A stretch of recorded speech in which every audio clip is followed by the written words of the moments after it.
Bonjour les gens. Alors on va reprendre les quotidiennes. Enfin, j'espère qu'on va les reprendre en tout cas, j'espère que ça va être possible. Et donc on reprend avec le 29. Le 29 ça fait du 11, c'est cool le 11. Le 29 septembre. Ok. Alors c'est parti. C'est fait bizarre, j'avais perdu l'habitude. J'ai sorti un jeu. Alors d'ailleurs il y a de la poussière dessus. Euh, Au chaud. Mais c'est le tarot. Alors c'est pas un tarot, ça m'énerve d'ailleurs qu'on appelle ça un tarot. C'est pas grave. Mais le tarot de la transformation est toujours dans la même optique que les jeux que l'on voit à chaque fois pour apprendre les choses et pour évoluer. Et voilà les cartes et donc le guide. Tout est orange. On va voir. J'ai le petit oracle des couleurs. J'ai pas arrêté le petit oracle des couleurs. Alors ici. Et on est parti, j'espère que vous allez bien. Moi je vais bien. Voilà.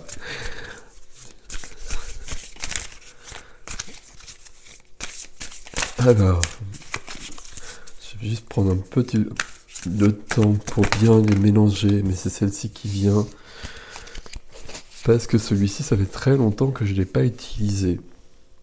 Alors vous allez voir que c'est un oracle, parce que j'ai plutôt employé ça comme ça, employé ce terme, c'est un oracle particulier. Et donc la carte qui vient, c'est la tasse de thé, la carte 17.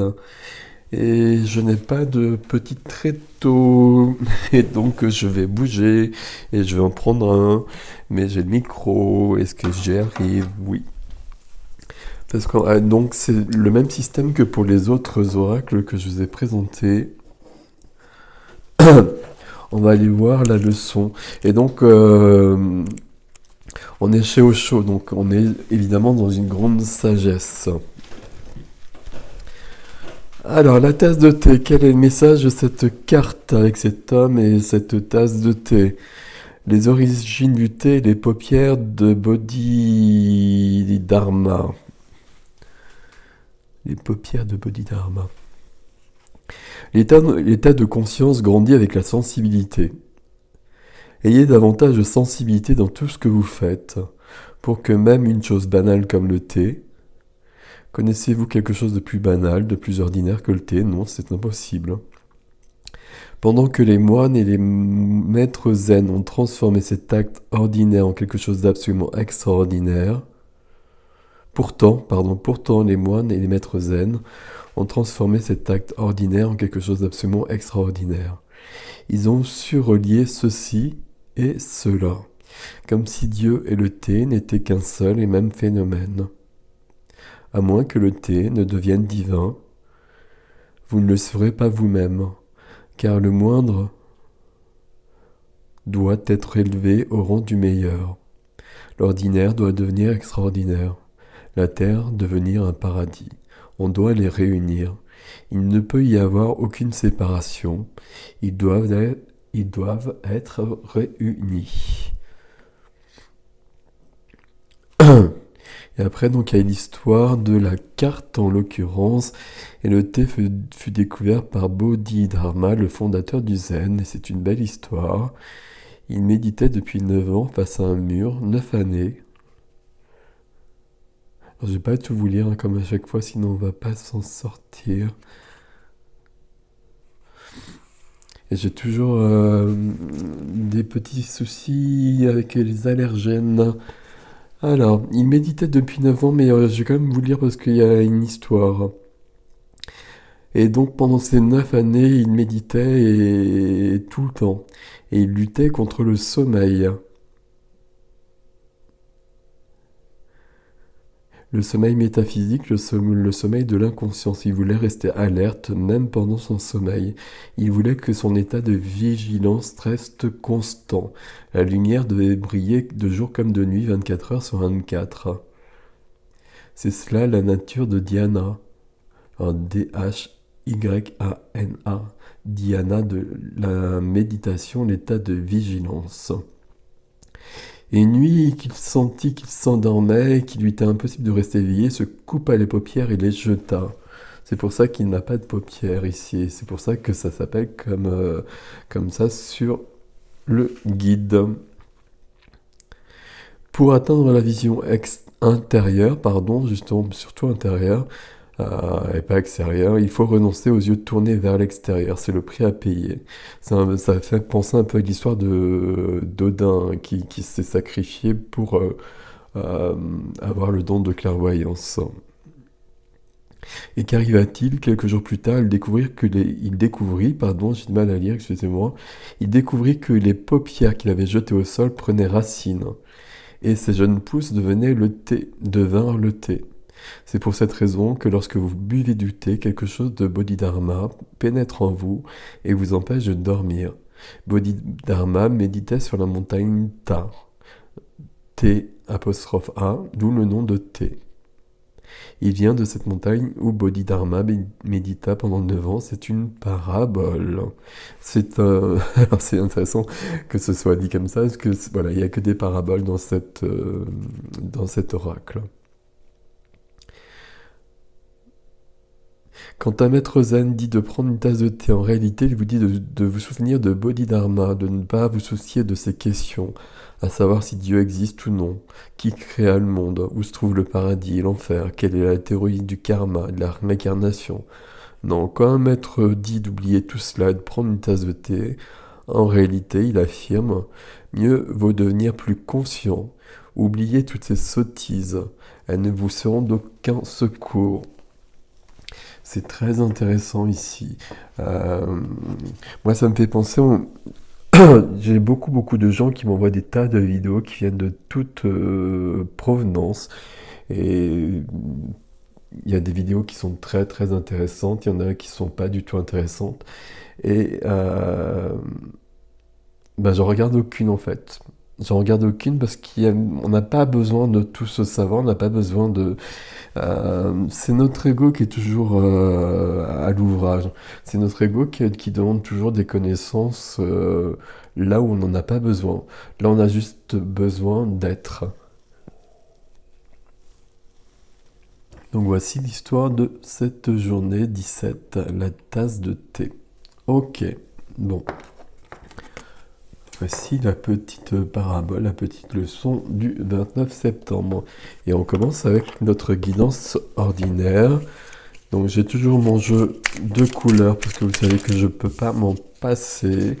Et on commence avec le rose vif.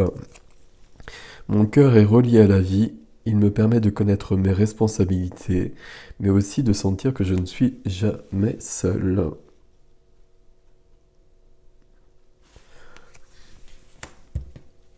Ok. C'est le cœur, il faut sentir le cœur tout le temps. Et le cœur, au sens métaphorique aussi, évidemment. Mais dans le sens émotionnel aussi. Alors, j'ai un tarot ici, c'est celui que j'utilise en ce moment.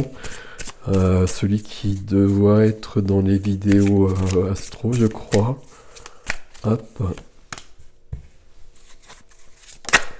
Bon, ça veut venir. Ok, d'accord. Et une dernière qui est ici. Pardon.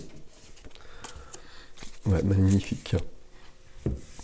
Ici, le 8 de denier. Le 8 de denier, c'est quelqu'un qui travaille beaucoup.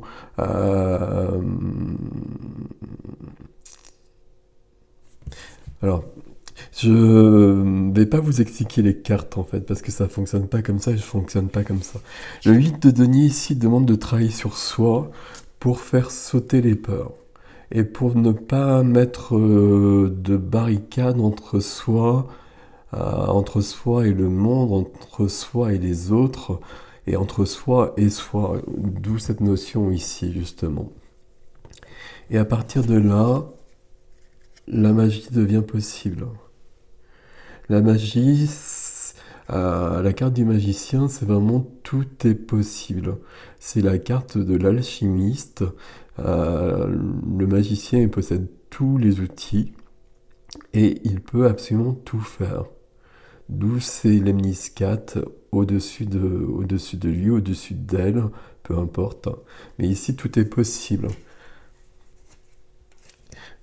Mais il y a un travail d'ouverture, et on va garder le terme de travail, puisqu'on a quand même le 8 de denier ici, un travail d'ouverture et de pas avoir à d'être vivant. Et d'être vivant, c'est notre seul travail quelque part. J'ai presque envie de le dire aussi simplement que ça.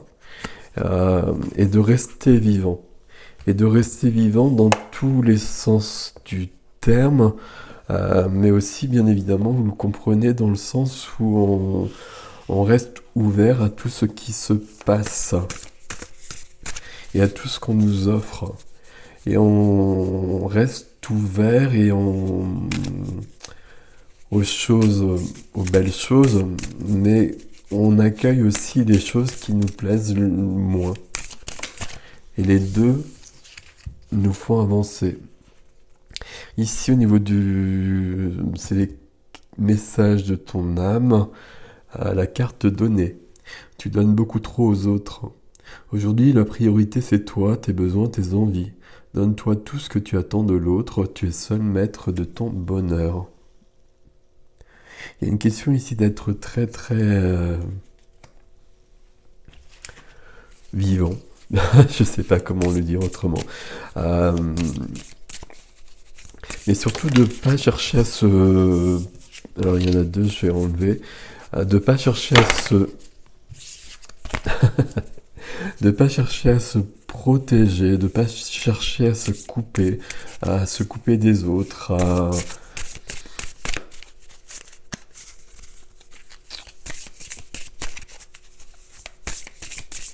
de profiter de chaque instant en fait, et quel que soit l'instant, même si c'est un instant qui n'est pas agréable. Alors on va pas en profiter évidemment si c'est un instant qui n'est pas agréable, mais quand même on va l'accueillir. Ici, message de ton cœur, amour propre. L'amour commence et s'éveille d'abord en soi-même. L'essence de l'amour, cette bienveillance que tu as pour toi-même et que tu portes chaque jour. Aime-toi, honore-toi, chéris-toi. Amour de soi d'abord, toujours. Et voyez à quel point c'est important. Si on n'est pas dedans, si on n'est pas vraiment là-dedans et dans l'amour de la vie, on n'a pas grand-chose à donner aux autres. Et on se protège en fait, on, on érige des barricades pour nous protéger des autres. Et alors que les autres semblent peut-être dangereux pour telle ou telle raison, alors que probablement ils sont dans la même situation. Donc ici, au niveau des cartes, on a ce message c'est d'être dans l'instant présent, mais c'est plus que ça en fait. C'est d'être vraiment vivant. Je sais pas comment le dire autrement. Alors, 29 septembre. Donc la petite voix, hein, je continue avec la petite voix parce que je peux pas m'en passer par contre. 29 septembre, tu as souvent entendu ces mots. La vie est ce que tu en fais. Mais qu'en as-tu fait? Ne vois-tu pas que tu contrôles ta vie, ton bonheur, ton succès, tes joies et tes chagrins? La vie peut être merveilleuse, excitante et splendide, mais il ne tient qu'à toi de la rendre ainsi en espérant le meilleur. Vis un jour à la fois et vis-le pleinement. Ne perds jamais de temps à t'inquiéter du lendemain et de ce qu'il peut t'apporter, ni à te laisser aller au découragement parce que tu sens que tu ne peux pas faire face à toutes les éventualités. Regarde toujours le bon côté de la vie et concentre-toi dessus dans l'éternel présent. Le fait qu'hier ne s'est pas bien passé ne veut pas dire qu'il en sera de même aujourd'hui. Laisse hier derrière toi. Tire-en la leçon, mais ne la laisse pas gâcher aujourd'hui. Aujourd'hui est devant toi, pur et sans tache, que vas-tu en faire? Et même sur la fin du texte, le fait que ce soit au futur, c'est pas bon déjà. Aujourd'hui est devant toi, fur et sans tâche, que vas-tu en faire? Euh, c'est déjà trop loin. La seule chose qu'on ait, c'est vraiment cet instant-là. C'est pas dans une minute, hein. Une minute, c'est déjà beaucoup trop loin. Il peut se passer plein de choses. Et tout nous est offert à chaque instant. Et c'est un privilège d'être vivant. Il faut en profiter. Il faut profiter de tout. Et au niveau du tarot, il y a vraiment ce message de, comment dire, d'aller vers la lumière, on va garder des termes comme ça, et de ne pas chercher à se protéger d'autre chose. D'aller vers quelque chose de positif tout le temps, et de laisser le négatif. Puis j'emploie ces termes que j'aime pas à raison, de laisser le négatif et de ne pas s'en soucier, de ne pas lui donner d'importance, de ne pas le faire vivre, et de faire vivre que le positif. Voilà les gens, pour le 29 septembre. Passez une belle journée. À bientôt. Salut.